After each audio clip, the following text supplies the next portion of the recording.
foreign leaders?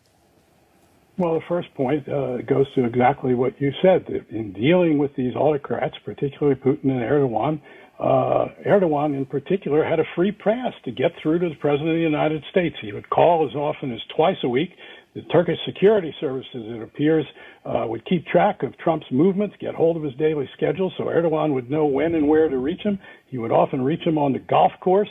But their dialogue was one in which, as one of the sources said,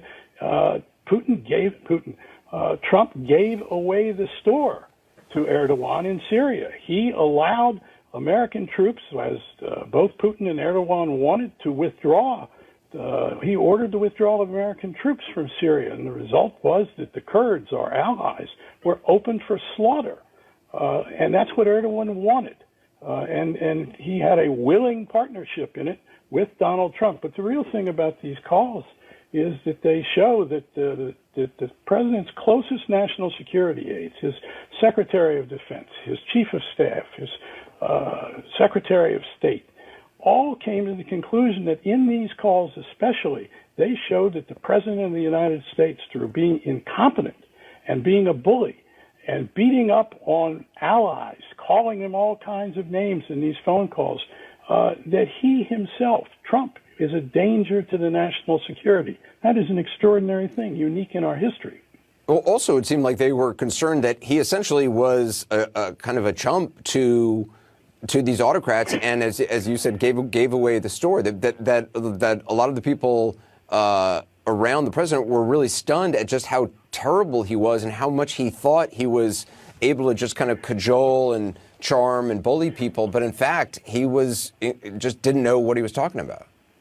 Well, as one of the sources said, a very high-level source in his administration said that in dealing with Putin, Putin was like a grand master in chess, and Trump was like a weekend checkers player. And the result is, back to what you had a moment ago in the segment, Trump would not take briefings before the calls, which is traditional. Putin was well briefed, knew what he wanted to get in these phone calls, and Trump would sit there in the calls, mostly build himself up, talk to Putin about what a great businessman he was. He would trash Obama and George W. Bush, his predecessors, said that they were full of BS, that now that Putin could deal directly with him and that the results would be better for all concerned.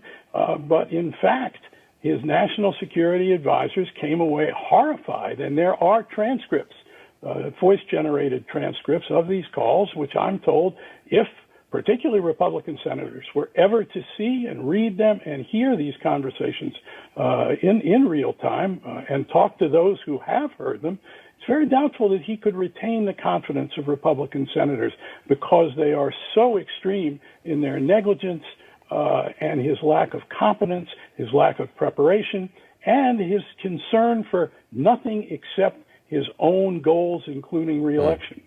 Well, I'm not sure it would be a surprise to a Republican leader. I mean, we got the transcript or the such as it exists of the call with the president of Ukraine. So, Carl Bernstein, fascinating report. We'll have more on the president's conduct just ahead. This time, stoking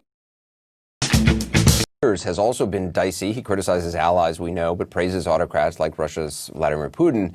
Now a new report says the president's conduct in private with leaders has been even more alarming than most people realize. Joining us with details, journalist, author, and CNN political analyst Carl Bernstein. Carl, your report deals with hundreds of phone calls with foreign heads of state. The recurring theme, particularly with autocrats like Putin and Turkish leader Erdogan, based on your reporting, I was stunned at how much access Erdogan has, like basically free reign to call the president and go directly to him anytime, and the response of a lot of people around the president to these calls. What are people telling you about how the president deals with foreign leaders? Well, the first point goes to exactly what you said, that in dealing with these autocrats, particularly Putin and Erdogan, Erdogan in particular had a free pass to get through to the President of the United States. He would call as often as twice a week. The Turkish security services, it appears, would keep track of Trump's movements, get hold of his daily schedule, so Erdogan would know when and where to reach him. He would often reach him on the golf course. But their dialogue was one in which, as one of the sources said, Trump gave away